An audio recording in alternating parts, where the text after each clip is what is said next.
Hello, everyone. Welcome to the Kerrville Weekly News Roundup, hosted by the Texas Hill Country Podcast Network. We are the founders of the network and your co-hosts today, Andrew Gay and Tom Fox here. And as always, well, Tom, hello. How you doing?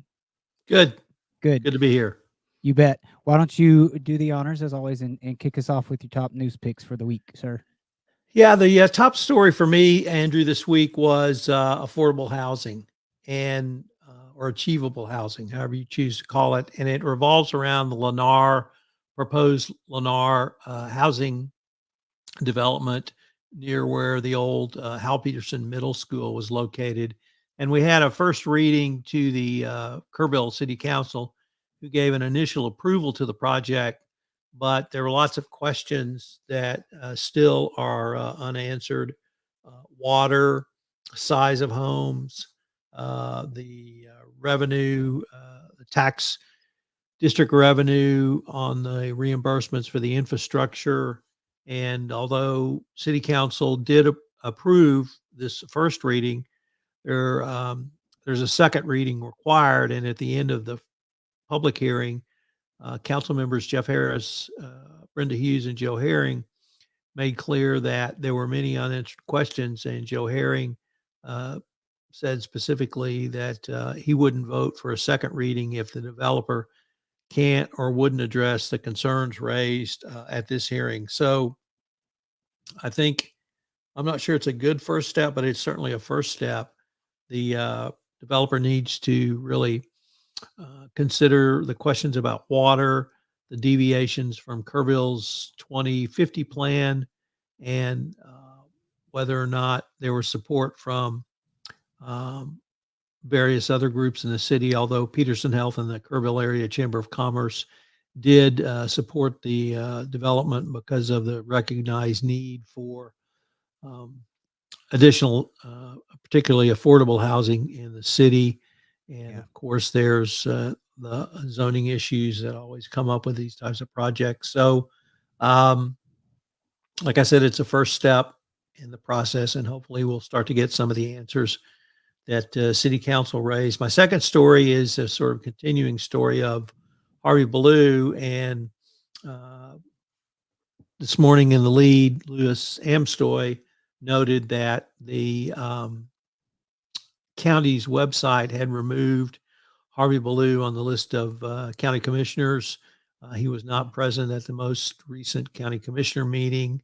And he, meaning Ballou, can appeal the ruling against him, but I believe he has to file notice of the appeal within 30 days of the hearing, which was held last month.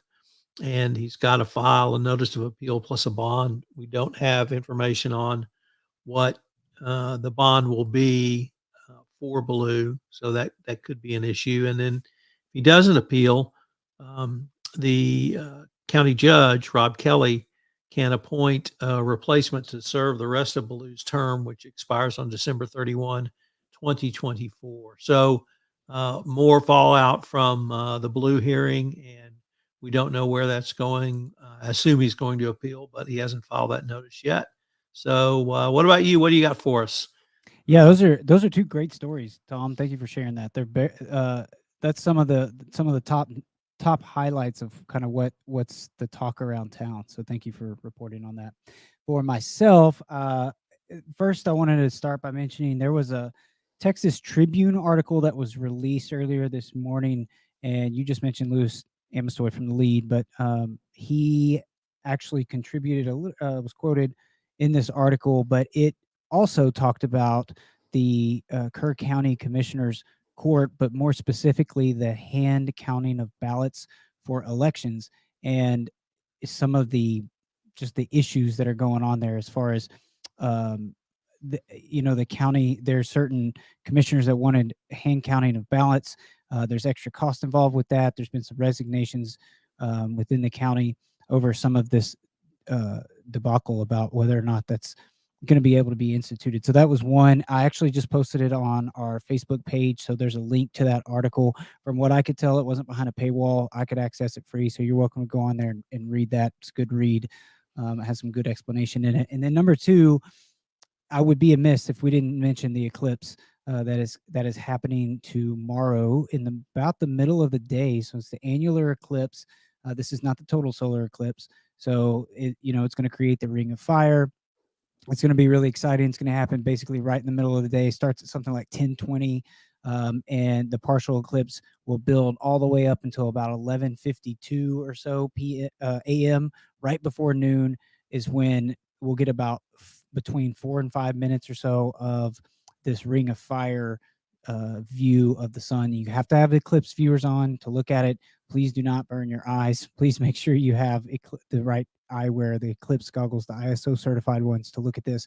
But definitely wanted to mention that just also because we have a podcast on it. And, we've, like, if you haven't heard it, I would just encourage you to go check it out. This is our website here. You can literally go to TexasHillCountryPodcastNetwork.com. All of our podcasts are listed on there, and the links, if they have like Spotify or iTunes links on there. But The Night Sky is the podcast that Tom and I are doing on the eclipses, not only the one happening tomorrow, but also the one that is happening, the total solar eclipse happening in April. So if you go to our website, the direct links are on there for Spotify or iTunes. You can listen to it there. You can listen to it directly on our website. This is also the podcast that the network has won an award for. We won a communicator award for this. So we're very proud of that. Please go check it out. We were just recently mentioned in the Kerrville area visitors magazine as well. So just wanted to throw that resource out there. The first of these two major eclipses is happening tomorrow. So, and if you go to one last thing about this, if you go to Spotify and you just type in The Night Sky, it should pop up. So if you have Spotify, if you use that platform, or even iTunes, you should be able to go there and just type in The Night Sky, and that podcast will pop up. It's great resource, great stories in there about some of the amateur astronomers, professionals in the astronomy field in our region, and kind of what to expect for tomorrow and in April. So I think that'll do it as far as my two stories. Tom, what do you got planned this weekend? You're not planning on seeing an eclipse, are you? Well, I'm going to leave the eclipse discussion to you because you've done such a good job on it. I'm going to talk about the battle royale for the soul, the very heart, the very essence of the state of Texas. Yes, it is the ALCS, the American League Championship Series, with the beloved Houston Astros are facing the upstarts, and dare I say, ne'er-do-well Texas Rangers. This is what baseball is all about. When you get to play your hated rival, and I mean hated, in the AL Championship Series. Starts Sunday night in Houston, Monday in Houston, then we go up to Arlington Stadium. I cannot wait to see the Astros stomp the Texas Rangers. Justin Verlander on the mound for game one in Minute Maid Park. It's going to be rocking and rolling. It's going to be rocking and rolling in Houston. It's going to be rocking and rolling in Dallas. If you love baseball, if you like baseball, if you're interested in baseball, this is the series for you. So that's what I'm thinking about, Andrew. It's not even the weekend quite yet, and you're already thinking about Sunday night. I'll be damned. That's awesome. Big weekend for you, huh?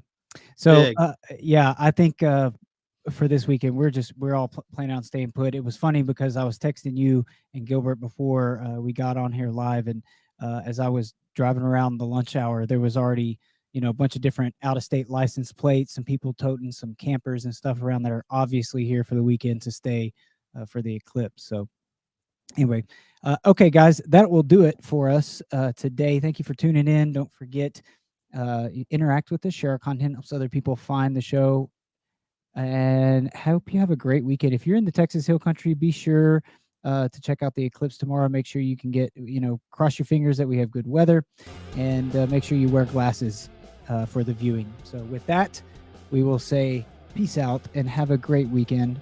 We'll catch you back next week.